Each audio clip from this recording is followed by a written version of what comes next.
হে যুবক, আমি তোমাকে বলছি, তোমার মোবাইলে যে free fire, PUBG, carrom board, ludo যে ডাউনলোড করা আছে, 24 ঘন্টার ভিতরে সেই লুডো, ছক্কা, ক্যারম বোর্ড ডিলিট করতে হবে।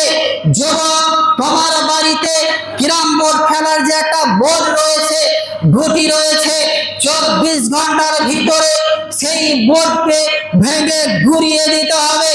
যুবক, তোমার বাড়িতে যে লুডো খেলার বোর্ড রয়েছে, সেই লুডো খেলা বোর্ডকে 24 ঘন্টার ভিতরে আগুনে পুড়িয়ে, জ্বালিয়ে পুড়িয়ে ছারখার করে দিতে হবে।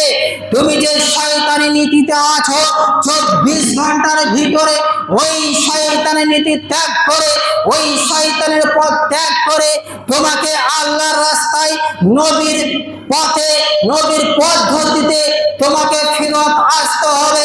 যদি তুমি নিজেকে মুসলিম বলে দাবি করো, যদি তুমি নিজেকে নবীর উম্মত বলে দাবি করো, যদি তুমি নিজেকে আল্লাহর বান্দা বলে দাবি করো, তোমাকে 24 ঘন্টার ভিতরে এই সমস্ত জিনিসকে বর্জন করতে হবে।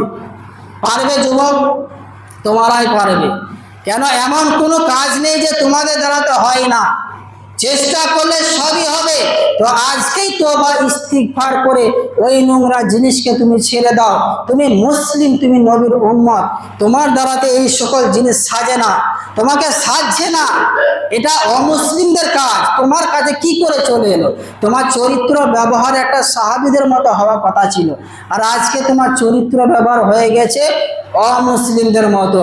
অতএব যুবক, তুমি বুঝো, বোঝার চেষ্টা করো।